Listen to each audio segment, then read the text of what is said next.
नमस्कार, स्वागत है आप सभी का बनो अपना फाइनेंस मिनिस्टर में। मैं हूं आपके साथ कविता थपलियाल और हम मना रहे हैं इस पूरे हफ्ते वर्ल्ड इन्वेस्टर वीक। जी हां, वर्ल्ड इन्वेस्टर वीक 2025 एक ग्लोबल कैंपेन है जिसका उद्देश्य है इन्वेस्टर एजुकेशन और इन्वेस्टर प्रोटेक्शन के महत्व पर जागरूकता बढ़ाना। ये अभियान 6 से लेकर 12 अक्टूबर तक भारत में international organization of securities commissions और सेबी के सहयोग से मनाया जा रहा है।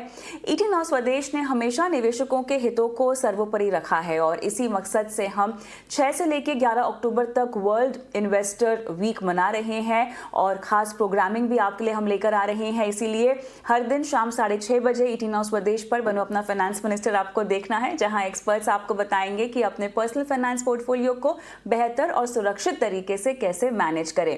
इस खास प्रोग्राम को banking partner state bank of India के सहयोग से आयोजित किया गया है और आपको हम बता दें कि लगातार रोजाना हम एक हफ्ते जो है ये खास पेशकश आपके लिए लेकर आएंगे। लेकिन चलिए आज की चर्चा की यहाँ पे शुरुआत करते हैं।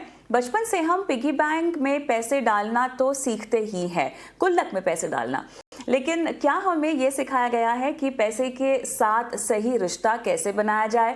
आज वक्त है सेविंग से आगे बढ़कर इन्वेस्टमेंट को समझने का या इन्वेस्टिंग को समझने का और ये समझने का कि मार्केट की उथल पुथल के बीच भी समझदारी से निवेश कैसे किया जाए, क्योंकि निवेश सिर्फ नंबरों का खेल नहीं है, ये सोच और अनुशासन का भी खेल है।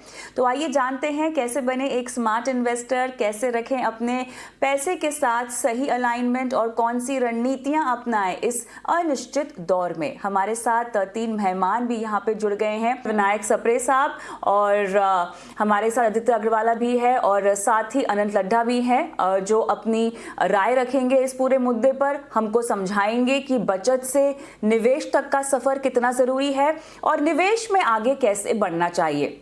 विनायक जी, आपके पास आऊंगी सबसे पहले। एक तो स्वागत है आप सभी का, धन्यवाद समय निकाला वर्ल्ड इन्वेस्टर वीक के लिए। और विनायक जी, जब हम बच्चों को पैसों के बारे में सिखाते हैं तो शुरुआत कहाँ से करनी चाहिए? क्योंकि यहाँ पर मनी हैबिट्स की बात हो रही है, मनी मैनर्स की बात हो रही है, यानी पैसों के तौर तरीके को समझने को लेकर बातचीत हो रही है, जो कि बचपन से ही हम जानते हैं बहुत जरूरी है और करते भी हैं। गुल्लक में डाल दो पैसे, पिगी बैंक में सेविंग्स, ये सब चीजें सिखाई जाती हैं, लेकिन ये कितना सही है, कितना ज्यादा है, कितना कम है? धन्यवाद कविता जी, आपने मुझे आमंत्रित किया और बहुत मेरे दिल के करीब ये विषय है, क्योंकि मैं पैसे की पाठशाला कार्यक्रम भी चलाता रहा हूँ पास्ट में। तो मुझे एक बात जो लगती है, स्पेशली आज के दौर के हम बच्चों की बात करें, जो 12-13 साल के बच्चे होते हैं, ये देखिए, ये बच्चे बड़े तेज हैं, बहुत स्मार्ट बच्चे हैं। इनको अगर आप ज्ञान देने जाए ना, तो वो शायद आपकी बात ना सुने। इनको बड़े प्यार से कभी कहानियां, किस्सों के जरिए या फिर अपने रोजमर्रा के डिस्कशन में अगर आप उनको इन्वॉल्व करिए, उनको उनकी एक साझेदारी उनकी लीजिए, सहभागिता लीजिए, तो वो आपकी बात को समझने में रुचि दिखाएँगे, इंटरेस्ट दिखाएँगे। और वो अगर हम पुराने ढर्रे का, जहाँ तक मुझे लगता है कि जो हम ज्ञान देने की बात करें, तो वो शायद वो सिरे से नकार दें।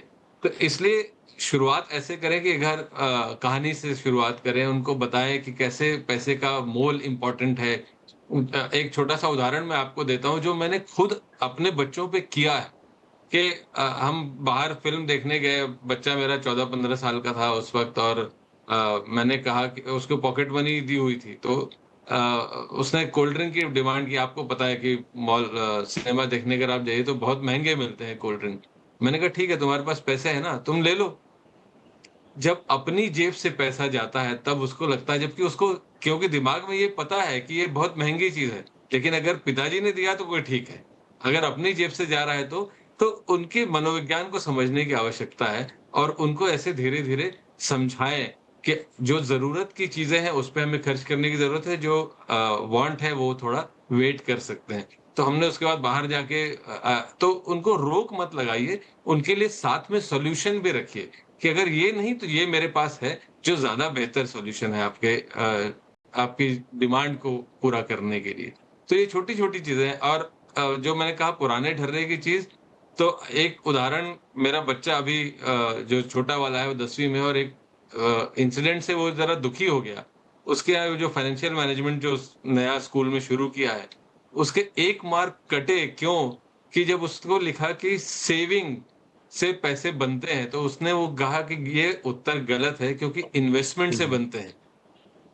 लेकिन चूँकि वो पहले से सेविंग स्टोर्ड है आंसर में, या टीचर पुराने ज़माने के या हमारे ज़माने के हैं, तो उन्होंने कहा नहीं ये उत्तर गलत है। वो घर आके उसने कहा कि आप तो मुझे बताते हो कि saving is not equal to investment. Investment से पैसे बनते हैं, सेविंग से पैसे नहीं बनते। तो ये छोटी-छोटी चीज़ें उनको बताने की ज़रूरत है कि सेविंग से महँगाई की दर मिटी नहीं जा सकती, तो इन्वेस्टमेंट करने की ज़रूरत है। ये एकदम रोज़मर्रा की बातचीत में अगर आप रखेंगे तो फ़ायदेमंद ज़्यादा होगा। चलिए, मेरे ख्याल से बहुत ज़रूरी है कि स्कूलों में और इंस्टीट्यूट्स में जो है प्रैक्टिकल तरीके सिखाए जाएं, ताकि बचपन से ही पैसों को लेकर सही समझ और सही रिश्ता जो है हम स्थापित कर सकें। और ऐसे में आदित्य, देखिए, इस तरह की परवरिश के दौरान हमें सीख मिलती है पैसों को लेकर, इसी को हम कैरी फॉरवर्ड करते हैं अडल्टहुड में जब हम आते हैं। और जब वाकई समय आता है कि आप इन्वेस्टमेंट्स पर थोड़ा सा ज़्यादा फोकस करें, अपने मेहनत की कमाई लगाएं, तब भी आप बचत को ही ज़रूरी समझते हैं। जब आप पहली कमाई की ओर बढ़ रहे होते हैं, तो मेरे ख्याल से आजकल के जो युवा हैं आदित्य, आप भी जानते ही होंगे कि बहुत ज़्यादा जागरूक हैं। कई बार आई एम श्योर आप तीनों ने फेस किया होगा, वो आपको आके टिप्स दे देते होंगे, आपके कमेंट्स को और सलाह को सही गलत के पैमाने पर आंकते होंगे, लेकिन फिर भी कहीं ना कहीं इन्वेस्टमेंट की सही सोच और सही दिशा की बहुत बड़ी कमी दिखाई देती है। तो बचपने से लेकर एडल्टहुड में आप पहुंचते हैं, उसके बाद निवेश के सफर को कैसे पकड़ना चाहिए और कैसे सही तरीके से पकड़ना चाहिए आदित्य? बहुत ही बेहतरीन सवाल है। और सबने साहब ने जैसा कहा कि हम उनको ज्ञान नहीं दे सकते क्योंकि they are so much well aware. आज आप उनसे पूछें तो सारी एसेट क्लास की क्या क्वालिटी है वो बता सकते हैं, पर वो जो एक आदत होती है, क्योंकि हमें क्या बचपन से सिखाया जाता है कि सेविंग कैसे करी जाए, बट एक्चुअल वेल्थ कैसे बनती है ये किसी ने बताया नहीं है। क्योंकि शायद हमारी जो फादर मदर की जो जनरेशन थी, उन लोगों ने शायद उस तरीके से वेल्थ को इंडिया में ग्रो होते हुए नहीं देखा। तो जो कंपाउंडिंग का जो कॉन्सेप्ट है, हम मैथ में पढ़ते हैं जरूर कि simple interest is equal to P into 1+r, but compounding में जो raise to the power n होता है ना, वो चीज हमें शायद कॉलेजेस में वापस सिखानी चाहिए। क्योंकि जो रियल वेल्थ क्रिएट होती है, वो रियल वेल्थ ऐसे क्रिएट नहीं होती कि आपने गोल्ड में 1 साल पहले पैसा लगा दिया और आपका 50% रिटर्न आ गया। रियल वेल्थ तब क्रिएट होती है जब आपका 12, 15, 14% का जो रिटर्न है वो कंपाउंड हो रहा है ओवर 10, 15, 20, 30 ईयर्स। तो वो जो कंपाउंडिंग की जो एजुकेशन है, मुझे लगता है कि वो बेसिक है हमारे। क्योंकि जैसे मैं भी रिलेट कर सकता हूँ, जब मैं फर्स्ट जॉब में जब आया तो मेरा पहला बोनस आया और अच्छा बोनस आया था मुझे उस टाइम। सबसे पहले मैंने थोड़े पैसे खर्च किए कुछ सामान अपने लिए खरीदने पे, विच इज गुड। बट उसके बाद बाकी जो पैसे हैं, मैंने सोचा कि मैं इंडिया की कंपनीज की बैलेंस शीट एनालाइज करूंगा और बेस्ट स्टॉक्स में इन्वेस्ट करूंगा। आज की तारीख में मुझे उन जो 10 कंपनीज ने पैसे लगाए थे, उनकी वैल्यू लिटरली उस 5 लाख रुपए की वैल्यू एक्चुअली, क्योंकि मैं कोशिश कर रहा था मैं बेस्ट विनर पकड़ लूं जो अगले साल डबल हो जाए या अगले 6 महीने में डबल हो जाए। मैंने ये नहीं सिखाया मुझे किसी ने कि अगले साल के विनर को मत चेस करो, आप इसको चेस करो। या ये समझो कि आप 10, 12, 14% भी अगर इंटरेस्ट आपको रिटर्न अगर आता है और कंसिस्टेंटली आता है और आप उसको अनुशासित तरीके से आप पैसा लगाते रहते हैं रेगुलरली, तो आपका जो पैसा क्रिएट होता है, वेल्थ क्रिएट होता है, वो लॉन्ग टर्म वेल्थ क्रिएट होता है। और वो आपको फ्यूचर में एक जिसे कहते हैं ना, एक शांति की सी फीलिंग देता है कि मैंने अपने पैसे के साथ एक अच्छा अनुशासित तरीके से इस्तेमाल किया और मैंने अपने आप के लिए वेल्थ जनरेट करी। तो रियल वेल्थ क्रिएशन कैसे होता है, ये पार्ट मुझे लगता है थोड़ा मैं भी शायद जब 21-22 साल का था, मुझे कोई सिखा देता तो मुझे काफी फायदा होता। लेकिन अनंत, आप देखिए, बहुत सारे युवा निवेशकों से आप बातचीत करते हैं, वो आपसे आकर सलाह भी मांगते होंगे। बाजार का उतार चढ़ाव और ऐसे में बाजार की ऑलरेडी को समझना भी बहुत ज़रूरी होता है, तैयारी अलग से करनी होती है उसके लिए। और जितने भी युवा निवेशक हैं वो तो उस माहौल में आए हैं जहां पर बाजार का केवल एक ही रन उन्होंने देखा है। बहुत ज़रूरी है बेसिक्स को समझना। तो किस तरह के, एक तो आपसे सवाल पूछे जाते हैं अनंत युवाओं के जरिए, एक तो ये बताइए, और दूसरा आप समझाते कैसे हैं उन्हें? क्योंकि बहुत सारे युवाओं को युवा ही अगर समझाएं तो ज़्यादा बेहतर लगता है, ज़्यादा बातें जल्दी समझ में आती है, बजाय ये कि वो किसी वेटरन को देखें, उनको सुने, वो शायद उनको बोरिंग लग जाएंगे एक बार। तो अनंत, आप कैसे उन्हें इंटरेस्टिंगली ये सब चीज़ें समझाते हैं, बताते हैं, ज़रा हमें बताइए। कविता मैम, सबसे पहले थैंक यू सो मच इस शो पे बुलाने के लिए। आपसे डिस्कशन करने में हमेशा कुछ ना कुछ लर्निंग भी होती है, सीखने को भी मिलता है। मैम, आपने सबसे पहले बोला कि सवाल क्या आते हैं। मैं आपको एग्जैक्ट वही सवाल बोलता हूँ जो सबके पास आते होंगे। पहला ये कि पैसा तो पांव की धूल है, पैसा तो इंस्टाग्राम पे दिखाने वाले लोगों से हम लोग इम्प्रेस होते हैं। जब भी हम लाइफ में किसी से इम्प्रेस हो जाते हैं पैसे को लेके, तो हम जस्ट उसको कॉपी करने के लिए हमारे फाइनेंशियल रूल्स को डिफाई कर जाते हैं। तो सबसे पहली प्रॉब्लम तो ये है कि आज के दिन इंस्टाग्राम को एक शोकेस वर्ल्ड की जैसे यूज किया जा रहा है, और उसमें हम लोग देखते हैं कि हमारे फेवरेट इन्फ्लुएंसर्स बड़ी-बड़ी गाड़ियों में घूम रहे हैं। बाद में पता चलता है हम हमारा पूरा फाइनेंशियल मैनेजमेंट खराब कर चुके हैं, और वो पता चलता है कि जो इन्फ्लुएंसर था उसने वो गाड़ी रेंट पे ले रखी है। सो पहला आपको ये ध्यान रखना है कि हमारे शास्त्रों में कहा गया है कि माँ लक्ष्मी होती है। लक्ष्मी माँ की सबसे पहले आपको रिस्पेक्ट करना सीखना पड़ेगा। अगर आप माँ लक्ष्मी की रिस्पेक्ट नहीं करेंगे तो वो आपके घर शायद नहीं आएंगी। सो सबसे पहला मैसेज जो यूथ को मैं हमेशा देता हूँ वो ये कि लक्ष्मी की रिस्पेक्ट कीजिए। लक्ष्मी चंचल होती है, वो आपके पास हमेशा बनी रहेगी ये जरूरी नहीं है। तो जिस समय लक्ष्मी आ रही है, जिस समय आपका अच्छा समय आ रहा है, उस समय अगर आपने अपने बुरे समय के लिए प्रिपेयर किया तो आप बेटर ऑफ रहेंगे बुरे समय पे भी। आज के दिन जब मैं यूथ से बात करता हूँ, एक तो उनको इमरजेंसी फंड समझ नहीं आता, दूसरा इंश्योरेंस समझ नहीं आता। कहते हैं कि यार इमरजेंसी की हमें जरूरत क्या है, जब जरूरत होगी हम उस समय देखेंगे। बट इमरजेंसी फंड बनाया इसलिए जाता है उस सिचुएशन के लिए जो आपको नहीं पता है कि आ सकती है। आने वाली सिचुएशन के लिए गोल्स बनाए जाते हैं। अननोन सिचुएशन के लिए इमरजेंसी फंड क्रिएट किया जाता है। तो इमरजेंसी फंड की सिचुएशन और इंपॉर्टेंस समझनी चाहिए। सेकंड, टर्म और हेल्थ इंश्योरेंस हमेशा होना चाहिए। हमें लगता है कि हमें क्या ही हो जाएगा, पर जिस समय आप बिस्तर पे होंगे या गलती से अगर आप इस दुनिया में नहीं रहे तो उसके बाद आपकी फैमिली का क्या होगा, उसके लिए आपको एक प्रॉपर टर्म इंश्योरेंस और फैमिली फ्लोटर हेल्थ इंश्योरेंस की इंपॉर्टेंस देखना पड़ेगा। ये काफी सारे लोग इसे एज अ वेस्ट देखते हैं। ये वेस्ट नहीं है, ये इन्वेस्ट है आपके लिए। तो इसे इन्वेस्ट की जैसे समझना इंपॉर्टेंट होगा। तो ये 3-4 सवाल है और उसके ये 3-4 आंसर्स है जो मैं हमेशा साथ में रखता हूँ हैंडी। बिल्कुल। नहीं, देखिए, बेसिक्स ऑफ फाइनेंशियल प्लानिंग समझना बहुत ज़रूरी है। और इसी से जुड़ा अगला सवाल विनायक सर आपसे होगा, क्योंकि इन्वेस्टमेंट कोई एक वन टाइम इवेंट नहीं है ना। जैसे कि आजकल युवाओं को बड़ा मज़ा आता है, वो एफएनओ में डाल देते हैं पैसा, चलिए एक बार डाल दिया, क्रिप्टो में डाल लेते हैं। इस तरह का कामकाज नहीं है इन्वेस्टमेंट में। ये ज़िंदगी पर चलने वाला है, ये आपकी ज़िंदगी का एक बहुत अहम हिस्सा है और एक इम्पॉर्टेंट क्रिया है जो आपको करनी है। ये आदत को आप कैसे डालें अपने अंदर? जी, बिल्कुल ये बात सही है कि लोग एक्साइटमेंट के पीछे जाते हैं। तो जैसे आपको एक छोटा-सा उदाहरण दूँ, और ये जो नई जनरेशन है ना, इनको आप अगर डेटा से अपनी बात को सब्सटैंशिएट करें, तो उनको ज़्यादा समझ में आती है। तो फॉर एग्ज़ाम्पल जब मैं स्टोरी भी बता रहा हूँ, तो साथ में एक डेटा होता है। जैसे कि मैं कंपाउंडिंग की बात की आदित्य ने, और उसमें मैं ये लोग सब ज़्यादातर लोग ये अभी तक बोर हो चुके हैं कंपाउंडिंग की स्टोरीज़ सुन के। और उसको मतलब ये होता है कि अच्छा आ गए, अब ये वापस कोई बात बताने वाले हैं एसआईपी की। तो मैं कहता हूँ कि अरे मैं तुमको एक ऐसी कहानी बताता हूँ जिसमें मैं पैसे गँवाना सिखा रहा हूँ तुमको। और मैं फिर वो कॉस्ट ऑफ डिले दिखाता हूँ कि कैसे 1 साल की देरी से आप 1 करोड़ रुपए गँवा सकते हो, बजाय इसके कि बनाना पैसा।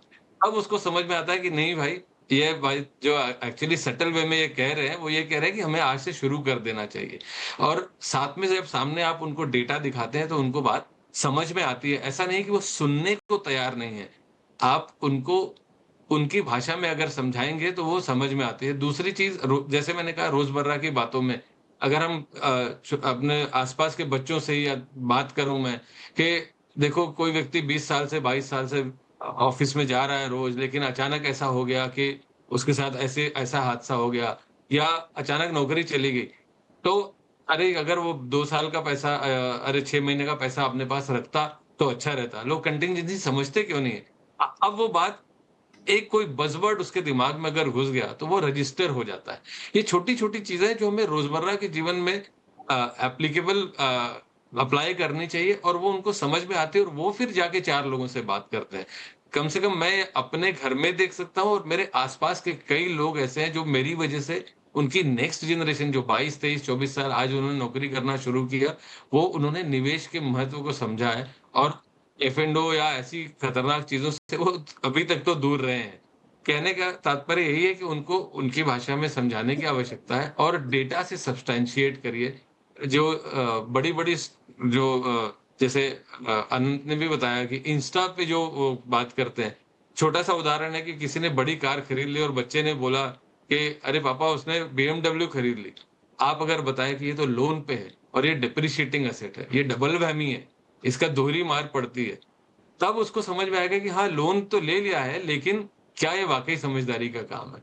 तो ये उनकी भाषा में अगर हम उनको समझाएँ और ज़्यादा ज्ञानी बनने की कोशिश ना करें, मुझे ऐसा लगता है, तो वो आसान हो जाता है समझाना। वक्त है छोटे से ब्रेक का, जल्द लौटते हैं।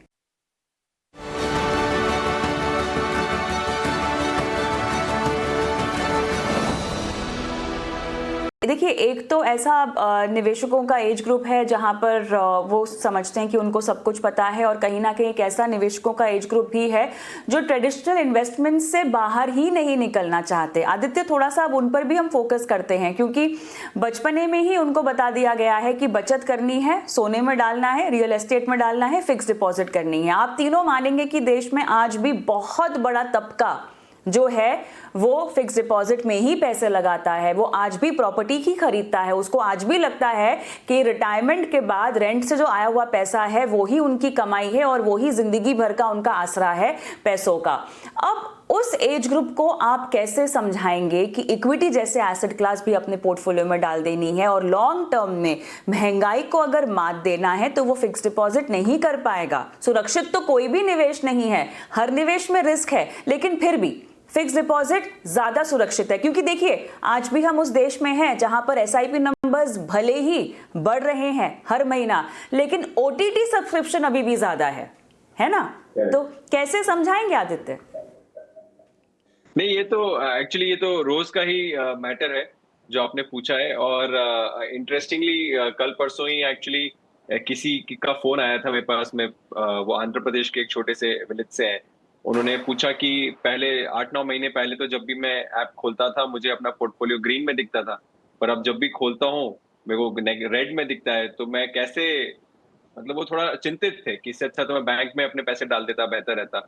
तो वहां पे मैंने ये रियलाइज किया है कविता जी कि दो चीजों उनको समझानी पड़ती है। एक, उनको ये समझाना पड़ता है कि इंडिया बदल गया है। तो जब मैंने उनसे पूछा कि आप 15 साल पहले जो आपका गांव था और आज में क्या फर्क है, क्या नंबर ऑफ बिल्डिंग्स बढ़ गई, क्या कार शोरूम नए खुल गए, क्या आपके आसपास के जो आपके दोस्त हैं वो बेहतर कपड़े पहन रहे हैं, क्या आपके बच्चे बेहतर कपड़े पहन रहे हैं, तो उन सबका आंसर यस था। तो मैंने पूछा उनसे कि अगले 15 साल में आपको क्या लगता है कि ये जो हुआ है पिछले 15 साल में ये कम होगा या बढ़ेगा या कैसे होगा? तो उनका आंसर ये था कि नहीं, बिल्डिंग भी बढ़ेगी, कार शोरूम भी बढ़ेंगे, शहर की पॉपुलेशन भी बढ़ेगी। तो उनको फिर समझ में आया कि इंडिया एक जो है हमारी इकोनॉमी एक ग्रोइंग इकोनॉमी है, और एक ग्रोइंग इकोनॉमी में और महंगाई आपको समझानी नहीं पड़ती बाय द वे, क्योंकि महंगाई में सबको मालूम है कि जब हम छोटे थे क्रिकेट खेलते थे 4 रुपए की बॉल आती है।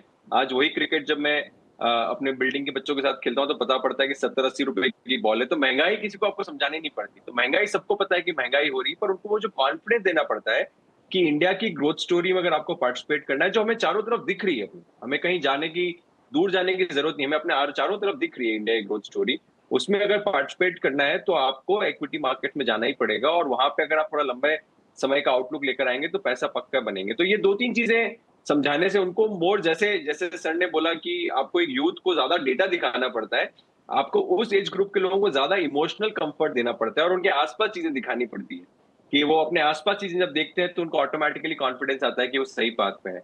और उसके बाद सबसे अच्छी बात ये होती है कि ये लोग समझ पाते हैं कि आज जो इनके बच्चे की पढ़ाई की जो कॉस्ट एक्स रुपए है या 1 लाख रुपए या 10 लाख रुपए, वो पक्का 20 लाख या 25 लाख या 30 लाख होगी। तो उनकी जो नीड है पैसे की वो रियल है, तो वो डर के मारे ज्यादा इन्वेस्ट कर रहे हैं, जबकि एक जो यूथ होता है वो ग्रीड के मारे ज्यादा इन्वेस्ट करता है। तो ये एक डिफरेंस होता है। तो जहां पे भी थोड़ा सा डर इन्वॉल्व है कि वो क्यों इन्वेस्ट कर रहे हैं, वहां पर आप उनको ज्यादा अच्छे से इमोशन उनके आसपास दिखा के आप समझा सकते हैं। और मैंने पर्सनली देखा है कि वहां पे ज्यादा इमोशनल काउंसलिंग या गाइडेंस की जरूरत होती है रादर देन, क्योंकि उनकी जो नीड है वो बहुत इंपॉर्टेंट नीड है। और उस पैसे में जब भी वो थोड़ा सा उतार चढ़ाव देखते हैं वो थोड़ा नर्वस हो जाते हैं। तो उस वक्त उन्हें बस कॉन्फिडेंस देना होता है कि आपने सही डिसीजन लिया है और आप डिसीजन के ऊपर आप चलते रहिए। तो ये काफी बड़ा बाय द वे माइग्रेशन हो रहा है। मैं एक मिनट और लूंगा। मेरे फादर जो कभी भी फिक्स्ड इनकम प्रोडक्ट्स के अलावा या रियल एस्टेट के अलावा कहीं पैसे नहीं डालते, पिछले 6-7 साल में उन्होंने काफी अच्छा इक्विटी पोर्टफोलियो बना लिया है। और अब वो मुझे बताते हैं जब मार्केट नीचे जाता है, फोन करते हैं कि आज अगर कुछ स्पेयर मनी है तो अपना या तो एसआईपी टॉपअप कर लीजिए या अपना जो फेवरेट स्टॉक है उसको खरीद लीजिए। तो ये ट्रांजिशन मैंने खुद अपने घर में देखा है पिछले 6-7 साल में। तो ये ट्रांजिशन हो रहा है कविता, आप और खासकर आई थिंक आपका शो मुझे लगता है इसमें काफी मदद कर रहा है ऑन ग्राउंड। जी, लगातार आप जैसे मेहमानों का सहयोग हमें मिलता रहता है, तो इसी से हमारी कोशिश यही है कि जितना ज़्यादा हो सके जगह ज्योग्राफिकली नहीं, हर उम्र के निवेशों तक हम पहुँचे, और यही हमारी भी मंशा है। लेकिन अनंत, अब देखिए, टेक्नोलॉजी ने बहुत ज़ोरों से टेक ओवर कर लिया है पूरा इन्वेस्टिंग सीन को, अनंत, है ना। आजकल तो AI भी बन गए हैं, फाइनेंशियल प्लानर, साइकोलॉजिस्ट भी बन गए हैं, डॉक्टर भी बन गए हैं, बहुत कुछ बन गया है AI तो। लेकिन जब फाइनेंशियल प्लानर की बात आती है ना, तो हमने ये भी सुना है कि लोग समझते हैं नहीं, हमें सब कुछ पता है, हमने सब कुछ पढ़ लिया है, डिजिटली वो सब रिसर्च भी कर लेते हैं, AI बेस्ड उनको पोर्टफोलियो भी मिल जाता है। अब कैसे, कितना निर्भर करना चाहिए? देखिए, जिस तरह से हम आर्टिफिशियल इंटेलिजेंस को पनपता हुआ देख रहे हैं ना हमारी जिंदगी में और जिंदगी के तमाम सेक्टर्स में, कोई दो राय नहीं है कि आने वाले समय में कहीं ना कहीं ये को एग्जिस्ट हो जाएगा और हमें इसका इस्तेमाल करना ही पड़ेगा जिंदगी जीने के लिए, ठीक है। बट हैविंग सेड दैट, कुछ तो रूल्स होंगे, निर्भरता की कुछ तो एक सीमा होगी कि इसके आगे AI पे निर्भर नहीं रहना है भाई। बिकॉज कई बार जो मैंने खुद पर्सनली रिसर्च करके पाया है वो ये है कि आपको गलत प्रोडक्ट्स भी रेकमेंड कर दिए जाते हैं, ठीक है।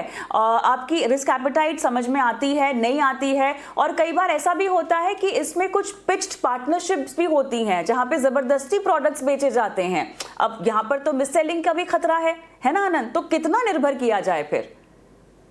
मैम, आपने बहुत इंपॉर्टेंट क्वेश्चन रखा है। कुछ AI टूल अच्छे हैं जो आपको फाइनेंशियल इन्वेस्टिंग में फ्री ऑफ कॉस्ट हेल्प कर देते हैं और आपके लिए अच्छे टूल्स होते हैं। बट AI टूल्स कभी भी आपका सबसे इंपॉर्टेंट फैक्टर को लेते ही नहीं है। एज एन इन्वेस्टर हमारे लिए सबसे इंपॉर्टेंट होता है रिस्क, हमारा इमोशन। इंडियन इन्वेस्टर्स को रिस्क से दिक्कत नहीं है, उनको लॉस से दिक्कत है। अगर 1 लाख रुपए निवेश किया है तो 1 लाख रुपए 1,05,000 होंगे या 1,15,000 होंगे, ये भी एक रिस्क है, पर उनको रिस्क से दिक्कत नहीं है। उनको ये दिक्कत है कि अगर मैंने 1 लाख रुपए निवेश किया है तो वो 99,000 नहीं हो जाना चाहिए। अगर वो लॉस में हो गया तो भाई मैं उस इन्वेस्टमेंट से बाहर हो जाऊंगा। और ये सबसे मेन कारण है कि अभी पिछले 1 साल बिकॉज इक्विटी मार्केट स्टैग्नेंट रहा है, नंबर ऑफ SIPs जो पर मंथ नहीं हो रही है वर्सेस जो कैंसिल हो रही है, कैंसिल होने का नंबर ज्यादा है। मतलब हम SIP के फिगर्स को थोड़ा डिटोरिएट करते जा रहे हैं बिकॉज पिछले 1 साल की SIPs नेगेटिव हुई है। ये चीज आपके AI टूल नहीं समझा पाएंगे आपको। AI टूल ने तो मान लिया है कि आप भी AI के जैसे इमोशनलेस हो, बट हम ह्यूमंस हैं, हम इमोशंस के साथ काम कर रहे हैं। और मिस सेलिंग एब्सोल्युटली, आज के दिन जितने भी इन्वेस्टमेंट के AI टूल्स है सब फ्री है यूजर्स के लिए, बिकॉज यूजर्स उनके प्रोडक्ट है। बहुत सारे, मैं नाम नहीं ले सकता बिकॉज ऑफ कंप्लायंस रीजंस, बहुत सारे ऐसे AI टूल्स हैं जिनकी डील्स, बिकॉज मैं फाइनेंस फील्ड से आता हूं, मुझे समझ आता है, मेरे पास भी डील्स आती है, सेम डील्स वहां पे दिख रही होती है, सेम प्रोडक्ट वहां पे चिपका हुआ होता है। कभी कोई इंश्योरेंस का कोई नया NFO या इंश्योरेंस का कोई नया प्रोडक्ट आया होता है तो उसकी मार्केटिंग हमें ऊपर ब्रांडिंग में दिख जाता है। AI आपको अपने इनपुट के बेसिस पे आउटपुट देगा। अगर इनपुट में बता रखा है कि कोई यूलिप पॉलिसी आपके लिए अच्छी है क्योंकि एक न्यू एज यूलिप पॉलिसी आई है, तो ऑब्वियसली वो आउटपुट भी आपको वही देगा। तो AI को आपको एज अ टूल यूज करना है, as an additional support use करना है, एज ऑक्सीजन मास्क यूज नहीं करना है। तो चाहे बात हो पैसों की, सोच की, निवेश की, अनुशासन की या सही रणनीति चुनने की, हर समझदार निवेशक की शुरुआत होती है पिगी बैंक से, लेकिन मंजिल होती है एक सशक्त और संतुलित पोर्टफोलियो तक पहुंचने की। जी हाँ, और इसी के साथ आज की चर्चा को समाप्त करते हैं। बहुत बहुत धन्यवाद आप तीनों का, शिरकत की, दर्शकों का मार्गदर्शन किया। और यही है इस वर्ल्ड इन्वेस्टर वीक का संदेश भी। सीखिए, समझिए और निवेश की दुनिया में कदम रखिए समझदारी से। मुझे भी इजाजत दें। नमस्कार।